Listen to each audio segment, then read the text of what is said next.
아니 실장님, 제가 자세히 봤더니 상판에 얼룩이 있는데요? 이거 불량 아닌가요? 다시 해주셔야 될 것 같아요. 네, 상판 시공 깔끔하게 마무리했다고 생각했는데 며칠 안 돼서 고객한테 전화가 옵니다. 상판에 얼룩이 있어요. 이거 다시 해주세요. 수평이 안 맞는 것 같은데 왜 이런 거예요? 아니 원래 이렇게 이음매 자국 남는 거예요? 시공은 분명히 제대로 했는데 이런 연락 받으시면 당황스럽기도 하고 조금 억울하실 수도 있어요. 인테리어 실장님들 이런 상황 한 번쯤은 겪어보셨을 겁니다.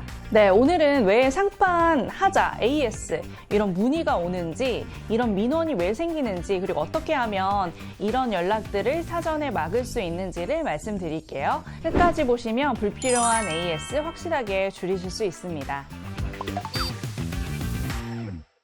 제가 아는 인테리어 실장님 얼마 전에 상판 시공을 다 마쳤습니다. 마감도 깔끔했고요. 고객도 그 자리에서는 괜찮다고 했습니다. 그런데 며칠 뒤에 전화가 옵니다. 아니 실장님, 제가 자세히 봤더니 상판에 얼룩이 있는데요? 이거 불량 아닌가요? 다시 해주셔야 될 것 같아요.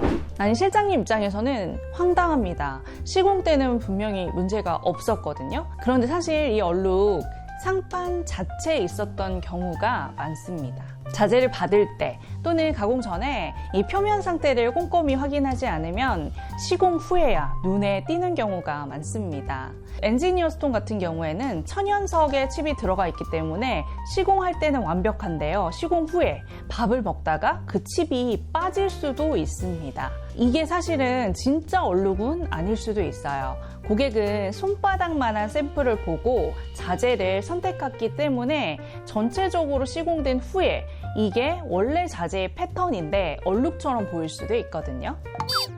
네, 또 다른 인테리어 실장님 얘긴데요. 주방 상판 시공을 마쳤는데 또 얼마 지나지 않아서 고객님께 연락이 옵니다. 상판 수평이 안 맞는 것 같아요.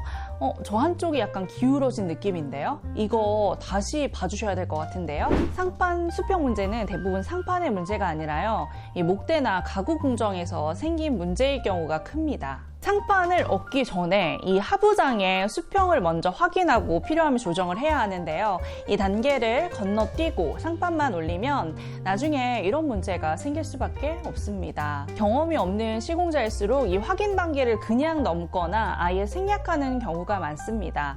그 결과 고객한테는 수평이 안 맞는 상판이 보이고 AS 요청이 들어올 수밖에 없는 거죠.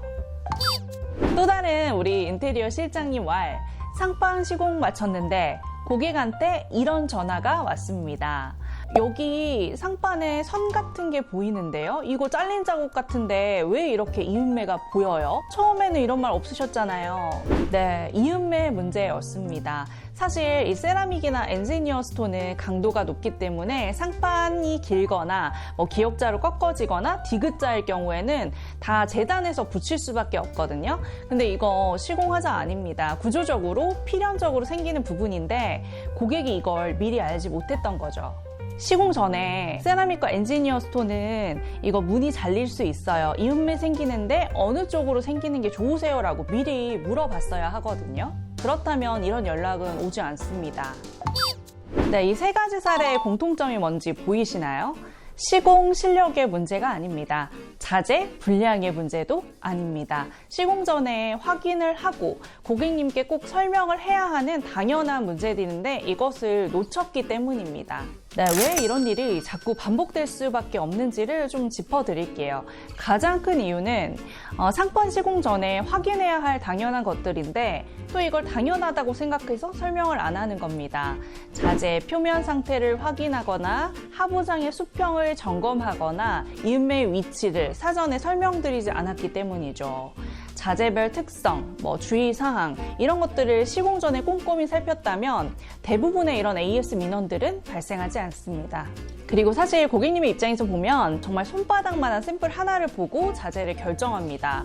실제로 이렇게 넓은 면적에 시공되었을 때 어떻게 보이는지, 어떤 특성이 있는지 이런 거를 전혀 모르는 상황에서 계약을 하는 거죠. 이 정보를 미리 알려드리는 게 사실 업체의 역할인데 현실에서는 그게 잘 되지 않는 경우가 많거든요. 현실적인 문제가 있습니다. 이 AS가 나올 수 있는 상황을 미리 고지하는 업체가 거의 없다는 겁니다. 이게 당연하다고 생각할 수 있거든요. 그리고 문제가 터지면 또 연락을 아예 안 받거나 또 연락이 안 되는 업체들도 굉장히 많습니다.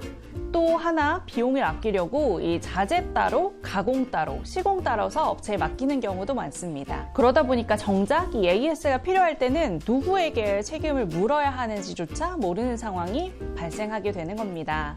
업체에서는 서로 우리 문제가 아니다.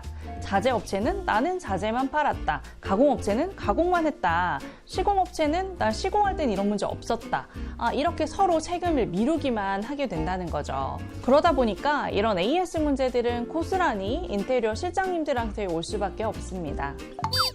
네, 이 문제를 처음부터 막으려면 제대로 설명하고 제대로 자재를 보유하고 실측부터 시공까지 책임지는 업체를 선택하셔야 합니다. 네, 브라운스톤은 국내에서 유일하게 모든 자재, 인조대리석, 엔지니어스톤, 세라믹의 모든 브랜드를 취급하고 있습니다. 매달 300군데 업체 거래처와 거래를 하면서 20년간 쌓은 노하우와 경험이 있습니다. 어떤 상황에서 어떤 문제가 생기는지는 이미 다 경험을 했기 때문에 시공할 때 이런 문제들을 사전에 고지해 드릴 수 있습니다. 하부장의 수평도 먼저 점검하고 이음매가 생길 수 있는 상황들도 먼저 고지하는 거죠. 그리고 자재별 특징도 미리 안내를 드립니다. 이 천연 대리석 같은 경우에는 기공이 많기 때문에 물자국이나 생활 얼룩이 그대로 생길 수 있다. 하지만 천연 그대로의 아름다움으로 쓰는 거다 라고 고지를 먼저 하고요. 또 세라믹이나 엔지니어 스톤은 강도가 강하기 때문에 이음매가 어쩔 수 없이 생길 수밖에 없습니다 라고 사전에 미리 고지해 드릴 수 있다는 거죠. 그리고 혹시나 AS가 필요한 상황이 생기더라도 사후 책임지고 관리해 드립니다. 네, 이렇게 상판에 AS가 생기는 부분은 대부분 자재 자체나 시공 실력의 문제는 아닐 경우가 많습니다. 시공 전에 확인하고 설명해야 할 것들을 놓쳐서 생기는 문제인데요. 자재의 표면을 확인하고 하부장의 수평을 점검하고 이음매를 사전에 안내하고 자재별 특성을 설명해 드리는 것만으로도 대부분의 민원 AS는 막으실 수 있습니다. 네, 오늘 영상이 도움이 되셨다면 좋아요와 구독 눌러주시고요. 또 다른 문의사항 있으시면 댓글 남겨주세요. 다음 콘텐츠에서 반영해 보겠습니다. 감사합니다.